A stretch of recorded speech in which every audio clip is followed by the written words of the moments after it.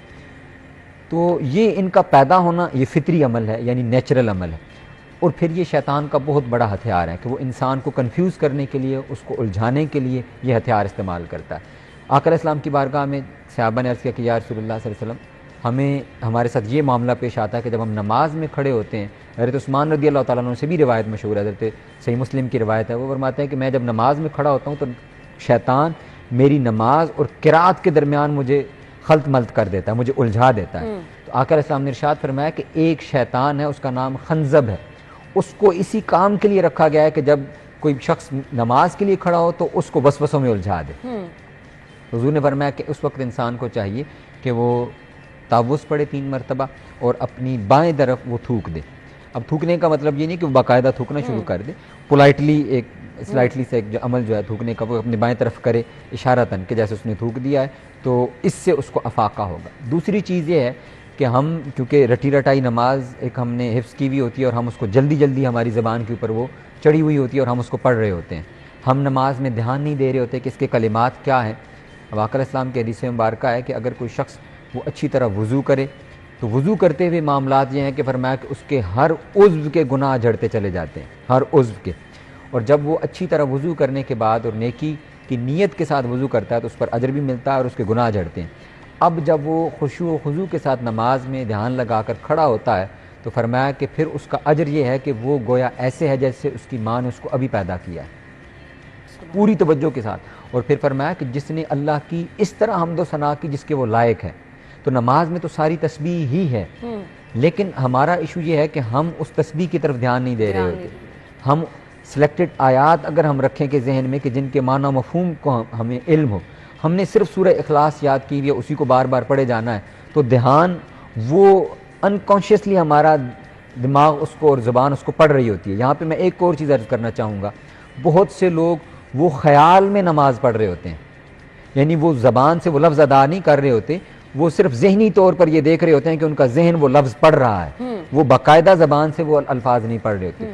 نماز میں دھیان رکھنے کے لیے ضروری ہے کہ ان الفاظ کو ایک تو ادا کرنا، اور دوسری چیز ان کو اتنی آواز سے ادا کرنا کہ کانوں کو اپنے کانوں کو سنائی دے۔ اگر جب کبھی بھی یہ ایک بہت بڑا اس کا کہہ لیں کہ ایک ٹول ہے کہ آپ اگر نماز میں دھیان رکھنا چاہتے ہیں تو نماز کو اتنی بلند آواز سے پڑھیں کہ خود کو سنائی دے، تو آپ کا کبھی بھی دھیان دوسری طرف نہیں جائے گا۔ اور دوسرا، نماز کے کلمات کے اوپر توجہ دینا کہ جب نماز ہم نے شروع کی کہ سبحانک اللہم، باری تعالیٰ ہم تیری ثنا بیان کرتے ہیں کہ تو پاک ہے ہر عیب سے، وبحمدک، تیری ثنا کرتے ہیں، تیری حمد کرتے ہیں، تیری توصیف بیان کرتے ہیں، تو بہت بلند و بالا ہے۔ جب اللہ رب العزت کی بزرگی کی طرف اور اس کی حمد اور ثنا کی طرف دھیان جائے گا، اور پھر اسی طرح جب آگے ہم سورہ فاتحہ کی تلاوت کرتے ہیں تو اس میں اللہ رب العزت کی ثنا ہے، اپنے گناہوں کی طرف، اپنی ذات کی طرف ندامت کی طرف کے ساتھ وہ التفات کرنا کہ ہم اللہ کے حضور کھڑے ہیں، رب کی ذات کتنی بڑی ہے، پھر رکوع میں جھکتے ہوئے سبحان ربی العظیم کی جو تسبیح ہے اس کے ساتھ اللہ کی ثنا جو ہم بیان کرتے ہیں، تو اپنے آپ کے اوپر توجہ کرنا کہ میں کس لائق ہوں اور اللہ رب العزت کی ذات کتنی بڑی ہے اور یہ اس کی حمد اور ثنا ہے۔ تو نماز تو ساری گویا اللہ کی ثنا ہی ہے، لیکن اس پر توجہ دینا کہ میں کیا کہہ رہا ہوں اور یہ اللہ کی میں ثنا بیان کر رہا ہوں، اور وہ رب القدوس مالک ذوالجلال والاکرام وہ کس قدر بڑا ہے، اس کی ذات کتنی بلند و بالا ہے، وہ کتنا پاک ہے، کتنا عظیم ہے، کتنا برتر ہے، اور کہاں ہم اس کے بندے اور ہم اس کے سامنے تو کچھ بھی نہیں ہے، اور پھر اپنے گناہوں کی طرف التفات کرنا، تو یقیناً اس سے نماز میں توجہ رہے گی۔ حسن صاحب، آپ سے جاننا چاہوں گی، کچھ لوگ کہتے ہیں اذان ہوئی فوراً سے نماز پڑھ لو، باقی معاملات بھی دیکھ لیں، اب یہ فوری طور پر نماز کا اہتمام کر لینا کہ جلدی جلدی سے آپ نماز والی ذمہ داری نبھا لیں، سو یہ اس پریکٹس کو کیسے دیکھا جاتا ہے؟ یہ اس طریقے سے کے ساتھ بہتر ہے کہ نماز کو اس کے اول وقت میں پڑھنا، کیونکہ اس کا حکم ہے کہ ہر نماز کو اس کے اچھے اول وقت کے اندر ادا کر لینا۔ تو اگر تو نیت یہی ہے کہ میں نماز کو اپنے وقت پہ ادا کرنا چاہتا ہوں تو پھر تو یقیناً اس کا اجر و ثواب ہے۔ پھر جیسے میں نے پہلے کہا کہ اگر ہم جسٹ چاہتے ہیں کہ یار ایک ذمہ داری اور بوجھ ہے یہ اتر جائے، میں اس سے فری ہو جاؤں اور باقی کام اپنے پھر تسلی کے ساتھ کرتا رہوں، تو یہ پھر ایک دوسرا عمل ہے۔ تو اس کی نیت ادا آپ نے کرنی ہی ہے تو نیت ہمیشہ انما الاعمال بالنیات، نیت کی طرف توجہ رہے کہ نماز کو اس کے اول وقت میں ادا کرنا چاہیے، اس لیے میں اس کو جو ہی اذان ہوئی ہے تو پہلے میں اللہ کے حضور پیش ہو کے نماز ادا کر لوں۔ ہمارے کچھ بزرگوں کا ہم نے یہ بھی رویہ دیکھا کہ مثلا عشاء کی نماز ہے تو وہ اس کو تھوڑا ڈیلے اس لیے بھی کر لیتے تھے کہ ہم ابھی کاموں میں مصروف ہیں۔ خواتین کو ہم نے دیکھا، اپنے گھر کے اندر اپنی خواتین کو دیکھا، بزرگوں کو، تو ان کا یہ معمول رہا ہے کہ وہ دیکھتے ہیں کہ ابھی ہم نے کھانا بھی پکانا ہے، برتن سنبھالنے ہیں، تو چاہیے جائے کہ ہم پہلے نماز پڑھیں اور وہ جلدی میں پڑھ لیں، اس کی بجائے وہ اس بات کو ترجیح دیتے ہیں کہ ہم سارے کام پہلے کر لیں اور پھر تسلی کے ساتھ اپنے رب کے حضور آخری نماز ادا کر کے اور پھر ہم بستر پہ چلے جائیں۔ ٹھیک ہے، ٹھیک ہے۔ نماز پڑھتے ہوئے کچھ لوگ کہتے ہیں اچھا خوشبو لگائی ہے تو پتہ نہیں نماز ہوگی یا نہیں ہوگی، نیل پالش لگائی ہے پتہ نہیں نماز ہوگی یا نہیں ہوگی۔ اسی طرح سے کچھ لوگ پریشان رہتے ہیں کہ اچھا فل سلیوز ہیں تو پتہ نہیں ہاف سلیوز ہیں تو نماز ہوگی۔ اس بارے میں کیا کرنا ہے؟ یہ بڑی چیزیں الجھا دیتی ہیں نا سم ٹائم آپ کو۔ جی، اس کے حوالے سے بھی قرآن مجید کی آیت ہے کہ خذوا زینتکم عند کل مسجد، کہ جب آپ اللہ کے حضور پیش ہونے جا رہے ہیں تو پھر زینت کو اختیار کریں۔ دیکھیں اس کی سمپل مثال یہ ہے کہ ہم اگر کسی بڑے عہدیدار کے پاس جا رہے ہوں اور ہم کسی ڈی سی کے پاس جا رہے ہیں یا کسی M N A M P A کے پاس جا رہے ہیں یا کسی ایک اچھی ہم اپنے ایونٹ پہ جا رہے ہیں تو ڈیفینیٹلی ہم اچھے طریقے کے ساتھ تیار ہوتے ہیں۔ تو جب ہم اللہ رب العزت کے حضور پیش ہو رہے ہیں تو پھر ہمارا رویہ کیا ہونا چاہیے کہ کیا ہم معمولی سے ہی انہی لباس کے ساتھ اس کے حضور پیش ہو جائیں یا اچھے طریقے کے ساتھ تیار ہو کے اللہ کے حضور پیش ہو۔ تو زینت اختیار کرنا اور خوشبو لگانا اس سے کوئی ممانعت نہیں ہے، تیار ہیں، اچھے کپڑے پہنے ہوئے ہیں، خوشبو لگائی ہوئی ہے، ایون کہ میک اپ کیا ہوا ہے، وہ وضو کے بعد اگر کیا ہے، نیل پالش وضو کے بعد لگا لی ہے تو ڈیفینیٹلی آپ کا وضو مکمل طور پر ہو چکا اور اس کے بعد نیل پالش اپلائی کر دی ہے، اس سے نماز ہو جاتی ہے۔ دوسرا سب اس کا جو اسپیکٹ ہے، اس کوسچن کا جو دوسرا حصہ ہے وہ یہ ہے کہ مکمل سلیب ہیں یا نہیں ہے۔ اس میں مردوں کے لیے تو اجازت ہے کیونکہ مردوں کا جو سطر ہے نماز کے لیے وہ ناف سے گھٹنوں تک کا ہے، تو مردوں کا اتنا حصہ چھپا ہوا ہونا فرض ہے۔ اس کے علاوہ کا وہ سنت ہے، وہ لازم ہے کہ وہ پراپر پورا لباس، جیسے کہ میں نے کہا کہ جو پروٹوکولز ہیں کہ آپ بنیان پہن کے اور نکر پہن کے تو باہر نہیں نہ جاتے، ہم کسی کو ملنے جا رہے ہیں تو اللہ کے بھی کچھ پروٹوکولز ہیں، تو اچھا لباس پہن لینا چاہیے۔ خواتین کا معاملہ یہ ہے کہ خاتون کے ہاتھ، پاؤں اور بال، ان کے علاوہ اس کے ہاتھ، اس کا چہرہ اور اس کے پاؤں، یہ تین چیزوں کے علاوہ اس کا پورا جو بدن ہے اس کا کور ہونا ضروری ہے۔ یعنی اس کے ہاتھ جو ہیں یہ نظر آنے چاہیے، اس کا پاؤں نظر آ سکتے ہیں اور اس کا چہرہ نظر آ سکتا ہے۔ اس کے علاوہ ڈیفینیٹلی اس کے مکمل بازو پہننے ہوں گے اس کو، اس کی نماز کی ادائیگی کے لیے۔ اگر نہیں ہے تو خاتون کی نماز نہیں ہوگی۔ اگر اس کے بال مکمل ڈھکے ہوئے نہیں ہیں تو اس کی نماز نہیں ہوگی کیونکہ اس کا سطر پورا نہیں ہے، اور سطر یہ شرائط نماز میں سے ہے۔ صحیح صحیح۔ اچھا ہم اکثر دیکھتے ہیں نماز پڑھ رہے ہیں، بچے آگے سے گزر رہے ہیں، بچے ساتھ نماز کی ادائیگی کر رہے ہیں، وہ چیزیں دیکھنے میں تو آپ کو بڑی اچھی لگتی ہیں، کیا وہ آپ کی نماز ڈسٹرب کر سکتی ہیں؟ کیا آپ کی نماز میں اس سے کوئی خلل آ سکتا ہے؟ نہیں، آپ کی نماز میں اس سے کوئی فرق نہیں آتا، نہ بچے چھوٹے ہیں نہ بالغ ہیں، اور بہت چھوٹے ہی بچے ہیں اور وہی ایسا کرتے ہیں جن کو پتہ نہیں ہوتا، وہ کھیل رہے ہوتے ہیں تو وہ آگے سے گزرتے رہتے ہیں، تو ان کے گزرنے سے یا ان کے ارد گرد کھیلنے سے یا ان کی نماز میں چھیڑ چھاڑ کرنے سے نماز پہ کوئی فرق نہیں پڑتا۔ اچھی چیز ہے کہ جب ہم گھروں میں یا مساجد میں اگر بچوں کو لے کر کے جاتے ہیں تو بچہ ہے وہ چھوٹی عمر کا ہے، اس پر تو اولاً تو اس پر نماز فرض نہیں ہے، پھر اس کو نماز اور اس کے آداب، یہ ان ساری چیزوں سے وہ بے خبر ہے، تو ان چیزوں کے احکامات اس پر لاگو نہیں ہوتے۔ اچھی چیز یہ ہے کہ وہ کسی کو یہ عمل کرتے ہوئے دیکھ رہا ہے اور بچہ دیکھ کر ہی لرن کرتا ہے، تو جب وہ یہ دیکھے گا یہ چیز کرتے ہوئے، ہم بچوں کو ڈانٹ دیتے ہیں، دور کر دیتے ہیں اور دوسرے کمرے میں بند کر دیتے ہیں، تو اس سے وہ ساری زندگی کبھی بھی اس عمل کی طرف نہیں جائے گا، وہ کبھی سیکھ نہیں سکے گا۔ ہم جلدی جلدی میں اکثر یہ کرتے ہیں کہ فرض نماز ادا کر لیں، فلاں جگہ جانا ہے، اچھا جلدی سے وضو کر کے فرض نماز پڑھ لیں، کیا یہ پریکٹس ٹھیک ہے؟ نہ نماز پڑھنے سے بہتر ہے؟ یہ ایسی صورت، انتہائی صورت کے اندر کہ جب ہمیں لگتا ہے کہ ہم بہت اشد مصروف ہیں اور ہمارے پاس وقت ابھی بالکل بھی نہیں ہے، تو ایسی انتہائی صورت کے اندر پھر ہم اس کو معمول نہ بنائیں کہ ہم صرف فرض نماز ادا کر رہے ہیں اور ہم جو اس کی سنن ہیں، جو نوافل ہیں یا واجبات ہیں، ان کو بالکل واجب تو بہر صورت ادا کرنا ہے، وہ عشاء کی نماز کے ساتھ جو 3 وتر ہیں وہ بہر صورت ادا کر رہے ہیں، اور فجر کی نماز اگر جب ہم ادا کر رہے ہیں تو اس کے ساتھ جو 2 سنتیں ہیں وہ بھی واجب کے درجے میں آتی ہیں، ان کو بھی ادا کرنا لازم ہے۔ جو دیگر سنن ہیں ان کو معمول نہ بنایا جائے چھوڑنے کا، جلدی ہے, سفر میں جانا ہے یا کسی جگہ پہنچنا ہے, تو ایسی انتہائی صورت کے اندر پھر ڈیفینیٹلی ہمیں یہ خدشہ ہے کہ ہماری نماز چلی جائے گی, تو اس لیے بہتر ہے کہ ہم پھر فرض نماز ادا کریں. میسج کیا ہوگا دیکھنے والوں کے لیے؟ میسج یہ ہے کہ ایک سب سے پہلی بات کہ نماز کو چھوڑنے کے لیے عذر تلاش نہ کریں, بہانے تلاش نہ کریں کہ ہم اپنی کمزوری کو, بیماری کو, جب مجھے توفیق ہوگی, اور اس طرح کی بہت ساری چیزوں کو بہانہ اور عذر بنا کے نماز ادا نہیں کرتے, اور نماز سے بھاگیں نہیں. جیسی بھی ادا کر سکتے ہیں, اور جیسا کہ آپ نے بھی کہا ہے کم از کم فرض نماز ضرور ادا کریں. اور اس کے لیے بہتر پریکٹس یہ ہے کہ میں ایک چیز عرض کرتا ہوں کہ حالت وضو میں رہیں. وضو ہے تو آپ فوراً کہیں گے کہ وضو ہے تو میرے لیے نماز ادا کرنا آسان ہے. وضو کے لیے میں ٹوٹکا عرض کر دیتا ہوں, ہم جب صبح آفس کے لیے یا بچے اسکول یونیورسٹی جانے کے لیے تیار ہو رہے ہوتے ہیں تو کم از کم تو ہم ہاتھ منہ لازمی دھوتے ہیں. تو وضو کے اندر بھی 4 ہی تو ٹوٹل اس کے فرض ہیں, بازوؤں تک, کونیوں تک ہاتھ دھونا, چہرہ مکمل دھونا, سر کا مسا اور پاؤں دھونا. تو منہ ہم دھو رہے ہوتے ہیں, ہاتھ بھی دھو رہے ہوتے ہیں, بازو پیچھے کر کے اگر ہم بازو مکمل دھو لیں گے کونیوں تک, اور پاؤں دھو لیں گے, اور کنگھی کرنے کے لیے ہم نے بال گیلے ہی کرنے ہیں تو ہم مسا کی نیت کر لیں. تو یعنی یہ ہے کہ صرف نیت ایڈ کر لیں, باقی کام ہم وہی کر رہے ہوتے ہیں, آپ کا وضو ہو جائے گا. اسی طرح جب کبھی واش روم جانا ہے, واپس آ کے آپ نے ہاتھ تو دھونے ہی ہیں, تو وہیں کھڑے کھڑے آپ ایک ایکسٹرا منٹ لگا کے جسٹ وضو کر لیں. وضو کر لیں, حالت وضو میں رہیں گے, نماز ادا کرنا بہت آسان رہے گا. شیطان حالت وضو کے اندر انسان کے قریب نہیں آتا جب ہم حالت وضو میں نہیں ہوتے. اور دوسری چیز جو وسوسوں سے متعلق ہے وہ میرے ذہن میں آئی, ہم جب جاتے ہیں واش روم جاتے ہیں تو وہاں پراپر طریقے سے ہم اپنے آپ کو واش نہیں کرتے, استنجے کے ذریعے پاکی پراپر حاصل نہیں کرتے. یہ ایک بہت بڑی ریزن ہے وسوسوں کا آنا. تو وہاں پہ اپنے آپ کو مکمل طور پر صاف کر کے تسلی کے ساتھ اور وہ کام اپنی صفائی مکمل کریں. واش روم میں جب جائیں, باہر آئیں تو وضو اختیار کریں. وضو کریں گے تو انشاءاللہ العزیز نماز ادا کرنا بہت آسان ہے. بہت بہت شکریہ آپ کے وقت کے لیے, تھینک یو سو مچ, جزاک اللہ. بریک کے بعد ہم آپ کو دوبارہ سے جوائن کریں گے, ہمارے ساتھ رہیے.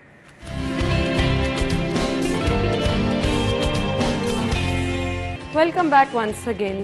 ناظرین, کچھ چیزیں میرے لیے بھی حیران کن ہوتی ہیں تو میں چاہتی ہوں کہ ضرور آپ لوگوں کے ساتھ بھی ڈسکس کریں, آپ لوگوں کو اس کے بارے میں بتائیں. شہد کی مکھی کے ڈنک سے کچھ بیماریوں کا علاج کیا جا رہا ہے. ایپی تھراپسٹ ہمارے ساتھ موجود ہیں, مدیحہ بیگ, جو کہ اس سے علاج کرتی ہیں.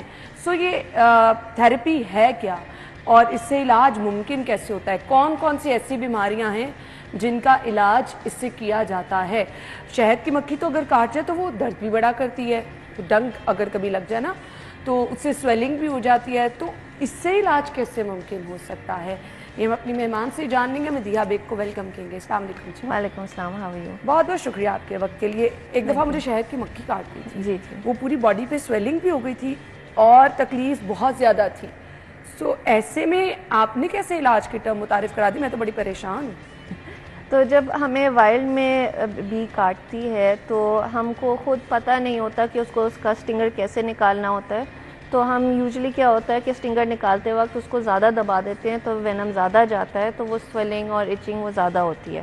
جب میں کرتی ہوں, میں سٹنگر کو نکال لیتی ہوں اور میں ٹویزرز میں ہولڈ کر کے بہت جینٹلی لگاتی ہوں. تو اس کا ایک ٹیکنیک کا نام ہے مائکرو اے پی پنکچر یا مائکرو سٹنگز فار شارٹ. تو جب مائکرو سٹنگز لگاتے ہیں تو مسکیٹو بائٹس کی طرح فیل ہوتا ہے, تو اس میں کوئی خاص سویلنگ ایچنگ کچھ ہوتا نہیں ہے. اور میں بلکہ lot of people come to me جو فیس کے لیے بیوٹیفیکیشن کے لیے تو ہم مائکرو سٹنگز کرتے ہیں, ایک ایک رنکل میں, ایک ایک لائن میں. تو تھوڑی دیر کے لیے, آدھا گھنٹے کے لیے مے بی تھوڑے سے ریڈ ڈاٹس آئیں گے, اس کے بعد وہ بالکل ٹھیک ہو جاتے ہیں. اچھا. اور اسکن میں اس کی اپنی کولیجن پروڈکشن شروع ہو جاتی ہے اور بہت ایک اچھا ہیلنگ افیکٹ دیتا ہے مائکرو سٹنگز. زبردست زبردست. اچھا, اب مجھے یہ بتا دیجیے گا کون کون سی بیماریوں کا علاج اس سے ممکن ہو؟ سو اے پی تھراپی کے انڈر ایک تھراپی آتی ہے جس کا نام ہے بی وینم تھراپی, جس میں اسپیشلسٹ ہوں. تو بی وینم تھراپی سے ابھی ایک ویسٹرن آسٹریلین یونیورسٹی ہے جنہوں نے خاص طور پہ بریسٹ کینسر پہ ریسرچ کی ہے, اور انہوں نے ڈسکور یہ کیا ہے کہ بی وینم جب ٹیومر کو اس کے کانٹیکٹ میں آتا ہے تو ٹیومر کا جو ممبرین ہوتا ہے وہ اس کو ڈسٹروائے کرنے لگ جاتا ہے, and it creates holes in it. تو وہ پھر جب ممبرین ڈسٹروائے ہو جاتا ہے تو آپ کی باڈی خود اس کینسر کو باڈی سے نکال سکتی ہے. تو کینسر کا علاج ہے, آرتھرائٹس کا بالکل بہت آسانی سے علاج ہے, جلدی اس کا فیل پتہ چلتا ہے, اور فروزن شولڈرز بہت آسانی سے ٹھیک ہو جاتے ہیں, پارکنسنز, ملٹیپل اسکلیروسس, اور اسکن کے ڈیزیزز لائک سورائسس, ایگزیما. ایلوپیشیا کا بھی علاج ہے, جو لوگوں کو بالڈ اسپاٹس ہو جاتے ہیں چھوٹے چھوٹے. بچوں میں خاص طور پہ بہت وہ جلدی ٹھیک ہوتے ہیں, 6 to 8 ویکس میں. اس طرح بچوں کے جن کو ایلوپیشیا ہوتے اس طرح بال واپس آتے ہیں کہ پتہ بھی نہیں چلتا کبھی بالڈ اسپاٹ تھا. اچھا, زبردست. سو اس کا طریقہ علاج کیا ہے؟ تو ملٹیپل طریقے سے بی کو یوز کیا جا سکتا ہے. ایک تو میں نے آپ کو ابھی مائکرو اسٹنگنگ کا میتھڈ بتایا, جو میں ایک لارج سرفیس ایریا پہ وہ ٹک ٹک ٹک کرتی جاتی ہوں, کچھ بھی خاص اس میں فیل نہیں ہوتا. دوسرا میتھڈ یہ ہے کہ میں نکال کے اس ایریا میں لگا دیتی ہوں, تو اس میں تھوڑا سا درد ہوتا ہے. اور پھر تھرڈ میتھڈ یہ ہے کہ میں بی سے ہی بندے کو لگاتی ہوں. جیسے اگر فروزن شولڈر کسی کو ہے تو بیسٹ اس کا 2-3 سیشنز میں 2-3 اسٹنگز میں وہ بندے کا فروزن شولڈر ٹھیک ہو جاتا ہے. ان جنرل کوئی دوائی کھانے کی ضرورت نہیں؟ کوئی دوائی کھانے کی ضرورت نہیں ہے. اور دوائی کھانے سے یاد آیا کہ مجھے خود اگر نزلہ زکام کھانسی بس شروع ہو رہے ہوتے ہیں تو میں اپنا یہ اسٹنگر لے کر مائکرو اسٹنگز اپنے فور ہیڈ پہ ادھر ادھر کرتی ہوں, نزلے کے پوائنٹس پہ. ایکوپنکچر بھی میں اس کے اندر مکس کر لیتی ہوں, تو 20 منٹس لیٹر بالکل ٹھیک ہو جاتی ہوں. اچھا. سو ایسے میرے پاس بہت سارے پیشنٹس آتے ہیں جو صرف اپنی امیونٹی بوسٹ کرنے یہ ہر کوئی کر سکتا ہے؟ مطلب اگر سوشل میڈیا پہ آپ نے سیکھا اور آپ گھر میں پریکٹس کر لیں, کہ اس کا کوئی نقصان بھی ہے؟ تو آبویسلی ایک ٹریننگ ہوتی ہے. میں پورچوگل گئی تھی, وہاں ایک اے پی تھراپی اکیڈمی ہے, وہاں سے میں یہ سیکھ کر اور پڑھ کے آئی ہوں. تو ایسے نہیں ہے کہ کوئی بھی کر لے, بیکاز الرجک ریئیکشن ہونے کا بھی ایک خطرہ ہوتا ہے. تو جو فرسٹ ٹائم میرے پاس بی اسٹنگ کے لیے آتا ہے تو میں اس کے لیے ایک الرجی ٹیسٹ کرتی ہوں, اور میرے پاس ایک ایپی پین آن ہینڈ ہمیشہ ہوتا ہے. ایپی پین وہ ہوتا ہے کہ اگر آپ کو ایک سیویئر الرجک ریئیکشن ہو جائے تو اٹ از دیئر, اینڈ ایک انسولین پین کی طرح وہ آپ انجیکٹ کر سکتے ہیں. ٹھیک ہے. سو کن لوگوں کے لیے یہ افیکٹو نہیں ہے؟ ہم کہتے ہیں نا کہ فلاں مرض کا علاج کرانے, اچھا اگر کوئی ڈائبٹیز کا پیشنٹ ہے تو وہ اس کو یہ نہیں کرانا؟ نہیں, ڈائبٹیز کے لیے بھی بلڈ شوگر جو ہے وہ ریگولیٹ ہونا شروع ہو جاتا ہے. And I would also recommend کہ جو لو گلائسیمک ہنیز ہیں, فرق ہنی ہوتے ہیں, اور کچھ ہوتے ہیں جن کا شوگر سپائک کم ہوتا ہے جب آپ لیتے ہیں, تو اس میں یوکلپٹس ہنی ہے, بیری سدر ہنی ہے, تو diabetics can have that, but bee stings also really help in regulating blood sugar. سو یہ آپ نے 20 کیا کلیکٹ کر کے رکھی ہیں؟ تو میں شروع ہوئی تھی as a beekeeper, and اس وقت ڈر نہیں لگتا تھا آپ کو؟ نہیں, مجھے شوق ہے نا, تو شوق میں تو سب کچھ. کیسے کرتی تھیں آپ ان کی کیپنگ کا کیا پروسیس تھا؟ تو میں یو ایس میں 15 ایئرز رہی ہوں. ادھر میں نے 2 فرق جگہوں سے بی کیپنگ کے کورسز کیے ہیں. ایک لارک بی کمپنی ہے جیکسن ویل فلوریڈا میں, وہاں سے کیا ہے, اور پھر اس کے بعد میں نے کارنیل یونیورسٹیز کا اسمال فارمز پروگرام ہے, وہاں سے بی کیپنگ کا کورس کیا ہوا ہے. تو میں آلریڈی بی کیپنگ کر رہی تھی جب میں پاکستان آئی, اور میری امی کو بہت زیادہ آرتھرائٹس تھا, تو ان سے چائے کا کپ نہیں اٹھایا جاتا تھا. تو جب وہ اٹھاتی تھیں تو ان کو فوراً رکھنا پڑ جاتا تھا, اتنی درد ہوتی تھی. تو مجھے اس وقت بی ونم تھراپی کا بس اتنا پتہ تھا کہ آرتھرائٹس کے لیے بہت اچھا ہے. تو میں نے تھوڑی ریسرچ کی, اور میں نے تھوڑا سا بیز تو میرے پاس تھیں, وینم نکال کے میں نے ان کو اولیو آئل میں بنا کے بوتل دی, اور میں نے ان کو 4تھ ڈے میں نے ان سے پوچھا کہ آپ کا درد کیسا ہے, آپ لگا رہی ہیں؟ تو بولتی ہیں اوہ میں تو لگانا بھول گئی, میرا درد ختم ہو گیا. زبردست. تو اس وقت میرے دماغ میں یہ بات آئی کہ یہ بہت کوئی نیکسٹ لیول امیزنگ چیز ہے کہ اتنا تھوڑا میں نے ایک وینم ڈالا تھا ایک بوتل میں, اور ان سے 4 دن بھی نہیں, پتہ نہیں انہوں نے لگایا کہ نہیں, ان کی درد ختم ہو گئی. سو اس کے بعد میں اس کی ریسرچ میں گئی, پتہ چلا کہ people are using it in the west in their creams, face کی بیوٹی کو بڑھانے کے لیے, people who are doing it.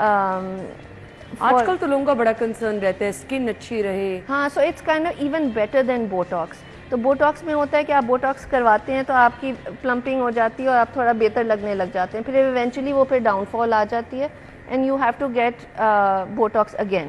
Be venom therapy میں یہ ہے کہ جب آپ مائکرو سٹنگز کرتے ہیں تو آپ کی اسکن بہتر ہوتی ہے اور پھر ادھر ہی کائنڈ آف اسٹیبلائز ہو جاتی ہے, اور نیکسٹ ٹائم آپ کرواتے ہیں تو اور بھی بہتر ہوتی ہے, اور پھر نیکسٹ ٹائم کرواتے ہیں تو اور بھی بہتر ہوتی ہے.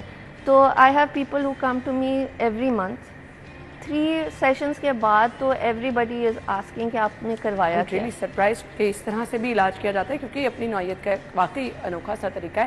لیکن جس طرح سے آپ اس کا بتا رہی ہیں رزلٹ اتنا زبردست ہے, تو ضرور جو لوگ پریشان ہیں ان کو اس پہ ٹرائی ضرور کرنا چاہیے, کیونکہ اگر یہ اتنے اس کے افیکٹو رزلٹ ہے تو پھر اس کو ضرور جو ہے وہ آپ کو ایک دفعہ پریکٹس کرنی چاہیے. تھینک یو سو مچ, آپ کے وقت کا بہت بہت شکریہ. بریک ہوگی, ہم جوائن کریں گے آپ کو بریک کے بعد. اسٹے ود اس.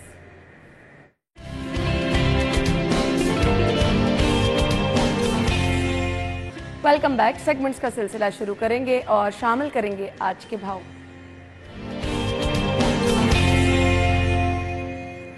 ہماری رپورٹر رسوا ہمیں جوائن کر رہی ہیں, ان کے پاس ریٹ لسٹ ہے, وہ بتائیں گی. Over to you. جی بالکل اناج سبزیوں کی قیمتوں میں اتار چڑھاؤ کا سلسلہ ہے جو بامعمول جاری ہے, اور ساتھ ہی ساتھ گرا فروشی نے بھی عوام کے لیے خاصی مشکل کر دیا ہے خریداری. آج کی ریٹ لسٹ کے حوالے سے اگر میں آپ کو آگاہ کرتی چلوں تو آلو درجہ اول کی سرکاری قیمت 85 روپے مقرر کی گئی ہے, لیکن اوپن مارکیٹ میں 110 روپے تک فروخت ہوتا دکھائی دے رہا ہے. اسی طرح سے پیاز کی سرکاری قیمت جو ہے وہ 150 مقرر ہے, لیکن اوپن مارکیٹ میں 170 سے 200 روپے تک فروخت ہو رہا ہے. اسی طرح سے ٹماٹر کی سرکاری قیمت 125 مقرر کی گئی ہے, لیکن اوپن مارکیٹ میں 150 سے 170 روپے تک فروخت ہو رہا ہے. ادرک کی سرکاری قیمت 700 مقرر ہے, لیکن اوپن مارکیٹ میں 750 روپے تک بھی فروخت ہوتا دکھائی دے رہا ہے.